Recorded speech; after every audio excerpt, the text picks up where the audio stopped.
ఎన్నో ఆశలతో ప్రారంభించిన యాసంగి వరి సాగు ఆటుపోట్లకు గురవుతోంది. నిన్న మొన్నటి దాకా అధిక చలితో పెరుగుదల అంతంత మాత్రంగా ఉన్న పొలాలు ఇప్పుడిప్పుడే తిప్పుకుంటున్నాయి. ఈలోపే మేమున్నామంటూ పొలంపై దాడి చేస్తున్నాయి చీడపురుగులు. ముఖ్యంగా కాండం తొలుచు పురుగు, సుడిదోమ పురుగుల నష్టం ఈ యాసంగి వరిలో ఎక్కువగా కనిపిస్తోంది. ఈ పురుగుల నివారణకు సమగ్ర సస్యరక్షణ చర్యలు పాటించడం తప్పనిసరి. యాసంగి వరిలో కాండం తొలుచు పురుగు, సుడిదోమ నివారణకు పాటించాల్సిన సమగ్ర యాజమాన్యం గురించి తెలియజేస్తున్నారు ప్రొఫెసర్ జయశంకర్, తెలంగాణ రాష్ట్ర వ్యవసాయ విశ్వవిద్యాలయం వరంగల్ ప్రాంతీయ వ్యవసాయ పరిశోధనా స్థానం శాస్త్రవేత్త డాక్టర్ ఆర్ శ్రవణ్ కుమార్. ముఖ్యంగా యాసంగి వరికి సంబంధించి కొన్ని ప్రధానమైన పురుగులు ఎక్కువ మొత్తంలో ఆశించి నష్టం చేస్తాయి. వాటిలో ముఖ్యమైనవి కాండం తొలిచే పురుగు, సుడిదోమ. వీటిలో ప్రధానంగా చూసినట్లయితే కాండం తొలిచే పురుగు అనేది చాలా కీలక పాత్ర వహిస్తుంది. ఈ యొక్క కాండం తొలిచే పురుగును మనం చాలా చోట్ల మొగి పురుగు అని కూడా పిలుస్తూ ఉంటారు. ఇది వర్షాకాలం పంటలకు అట్లాగే యాసంగి పంటలో రెండు పంటల్లో కూడా వరి పంటను ఆశించి నష్టం చేస్తుంది. ఇది వివిధ దశల్లో పంటను ఆశించి నష్టం చేస్తుంది. ముఖ్యంగా మనకి నారుమడిలో ఆశించినట్లయితే నారు మొత్తం కూడా చనిపోవడం అనేది జరుగుతుంది. పిలక దశలో ఆశించినప్పుడు మనకి మొవ్వులు చనిపోవడం జరుగుతుంది. అట్లాగే మనకి పూత దశలో ఆశించినట్లయితే తెల్ల కంకులు అనేది ఏర్పడతాయి. వీటికి సంబంధించి గమనించినట్లయితే ఈ యొక్క కాండం తొలిచే పురుగు లేదా మొగి పురుగు యొక్క తల్లి రెక్కల పురుగులు ఆకు కొనల మీద, కాండం మీద గుంపులు గుంపులుగా గుడ్లు పెట్టడం జరుగుతుంది. వాటిని గోధుమ రంగు మనకి వెంట్రుకలతో కప్పివేస్తుంది. వీటి నుంచి వచ్చిన మనకి పిల్ల పురుగులు తొలి దశలో ఆకుల మీద గోకి తినడం జరుగుతుంది. తర్వాత కాండం లోపలికి వెళ్ళిపోయి కాండాన్ని కొరికి వేయడం అనేది జరుగుతుంది.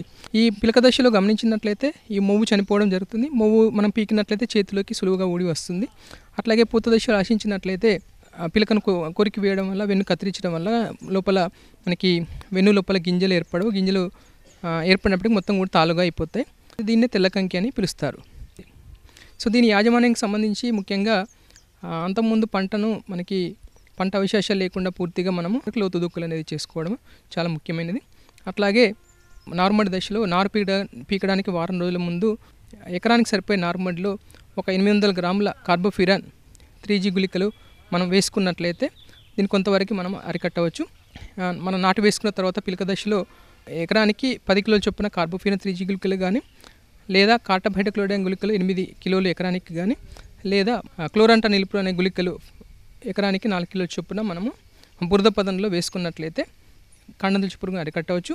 అట్లాగే అప్పటికి కూడా మనము ఈ యొక్క కాండం తొలిచే పురుగు ఇంకా ఆశిస్తుందని మనం గమనించినట్లయితే తొలి దశలో ఎసిఫేట్ అనే మందు 1.5 గ్రాములు లీటర్ నీటికి కానీ, లేదా కార్టప్ హైడ్రోక్లోరైడ్ మందు 2 గ్రాములు లీటర్ నీటికి కానీ, లేదా క్లోరంటా నిలుపు అనే మందు ఎకరానికి 60 మిల్లీలీటర్ చొప్పున మనం పిచికారీ చేయవచ్చు. సో వీటితో పాటు అట్లాగే వేరే రసాయనేతర పద్ధతులు, ముఖ్యంగా లింగాకర్ష బుట్టలు పెట్టుకోవడం అనేది చాలా ముఖ్యం. ఎకరానికి ఒక 4 నుంచి 5 లింగాకర్ష బుట్టలు పెట్టుకొని ఈ యొక్క పురుగు ఉధృతిని మనం గమనించుకోవాలి. అట్లాగే ట్రైకోగ్రామా పరాన్నజీవులను 4 కార్డులు చొప్పున ఒక 5 సార్లు నాటు వేసిన తర్వాత 20 రోజుల నుంచి మనం పెట్టుకున్నట్లయితే అట్లా కూడా మనము ఈ యొక్క మొగి పురుగును మనం సమర్థవంతంగా అరికట్టవచ్చు. దీంతోపాటు మనకి సుడిదోమ కూడా మనకి కొన్నిసార్లు వరి పంటను యాసంగిలో ఆశించి మనకు నష్టం చేస్తుంది. దీనిలో 2 రకాల పురుగులు ఉంటాయి. గోధుమ రంగు దోమలు, అట్లాగే వీపు మీద తెల్ల మచ్చ ఉన్న దోమలు. ఈ రెండు కూడా వరి పంటను ఆశించి నష్టం చేస్తాయి. మనకి వానాకాలంలో అయితే మనకి సెప్టెంబర్ నుంచి మొదలై అక్టోబర్, నవంబర్లో వీటి యొక్క ఉధృతి ఎక్కువగా ఉంటుంది. యాసంగిలో అయితే మార్చి నెలలో మనకి దీని యొక్క ఉధృతి అనేది మనకి ఎక్కువగా కనిపిస్తుంది. పిల్ల దోమలు అట్లాగే తల్లి దోమలు వరి మొక్క మొదల దగ్గర ఉండి నీటి పైభాగాన ఉండి మొక్కల నుంచి రసాన్ని పీల్చి మనకు నష్టం అనేది చేయడం జరుగుతుంది. సో ఇవి రసాన్ని పీల్చినప్పుడు ముఖ్యంగా మొదట ఆ మొక్కలన్నీ లేత పసుపు వర్ణంలోకి మారిపోతాయి. తర్వాత ఉధృతి ఎక్కువయ్యే కొద్దీ పంట మొత్తం కూడా వలయాకారంలో సుడుగా ఎండిపోవడం అనేది మనకు కనిపిస్తుంది. దీన్నే దోమపోటు అని కూడా పిలుస్తారు. సో దీని నివారణకి ముఖ్యంగా తొలి దశలో ఎసిఫేట్ అనే మందు 1.5 గ్రాములు కానీ, లేదా బిప్రోఫెజిన్ అనే మందు 1.6 మిల్లీలీటర్లు లీటర్ నీటికి, లేదా డైనోటెఫ్రాన్ అనే మందు 0.4 గ్రాములు లీటర్ నీటికి, లేదా పైమెట్రోజిన్ అనే మందు 0.6 గ్రాములు లీటర్ నీటికి, లేదా ట్రైఫ్లోమిజోపెరమ్ అనే మందు 0.48 మిల్లీలీటర్లు లీటర్ నీటికి చొప్పున మనము కలుపుకొని మొక్కల మొదల దగ్గర పడేటట్టుగా పిచికారీ చేసుకున్నట్లయితే ఈ యొక్క సుడిదోమను మనం సమర్థవంతంగా అరికట్టవచ్చు. అట్లాగే వీటితో పాటు నత్రజని ఎరువులను సిఫారసు మేరకే వాడుకోవాలి.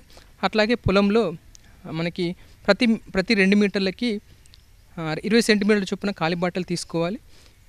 ముఖ్యంగా నత్రజని ఎరువులు మాత్రము సిఫారసు మేరకే మనం వాడుకున్నట్లయితే మనం దీన్ని సమర్థవంతంగా అరికట్టవచ్చు.